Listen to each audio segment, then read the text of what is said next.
Il n'y a pas d'âge pour utiliser les fameuses tablettes numériques. Les 211 personnes âgées résidentes à l'EHPAD d'Agen en Creuse en font en ce moment l'expérience. Elles ont en moyenne 88 ans et la direction de l'établissement leur propose d'utiliser ces appareils pour stimuler et mesurer leurs fonctions cognitives. Reportage Noël Vaille, Nassuf Djelani. C'est celle-ci qui manque. Voilà, donc il faut la sélectionner. Mais c'est amusant. Ben oui. Hein, c'est plus facile que quand j'allais à l'école. Gisèle, 88 ans, maîtrise parfaitement la tablette numérique. Cette pensionnaire de l'établissement pour personnes dépendantes d'Agen a découvert l'outil il y a quelques mois et l'a tout de suite adopté.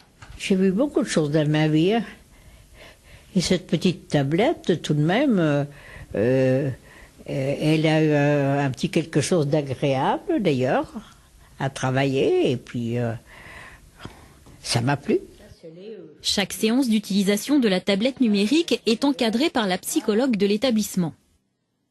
Ça permet de faire un suivi au niveau des fonctions cognitives, c'est-à-dire la mémoire, l'attention, les fonctions exécutives, de permettre par le biais des jeux, en fait, de voir l'évolution des fonctions cognitives des résidents.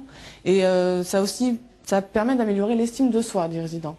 Pour développer ce nouvel outil de travail, l'EHPAD d'Agen a fait appel au savoir-faire de cet ancien informaticien. Diplômé en domotique et autonomie de la personne, il a conçu les applications de la tablette. On ne cherche pas à perdre la personne dans les informations. Par exemple, on va directement à l'essentiel avec un icône qui est très contrasté, qui est très gros, des polices de caractère qui sont de grande taille aussi. Vraiment toute l'orientation de la tablette dans les jeux, dans les messages, c'est vraiment que ça soit compréhensible le plus simplement possible par le résident. Avec 211 pensionnaires, l'EHPAD d'Agen est le plus gros centre de la Creuse. Il y a un peu moins d'un an, il a décidé de s'ouvrir aux nouvelles technologies. C'est dans l'air du temps.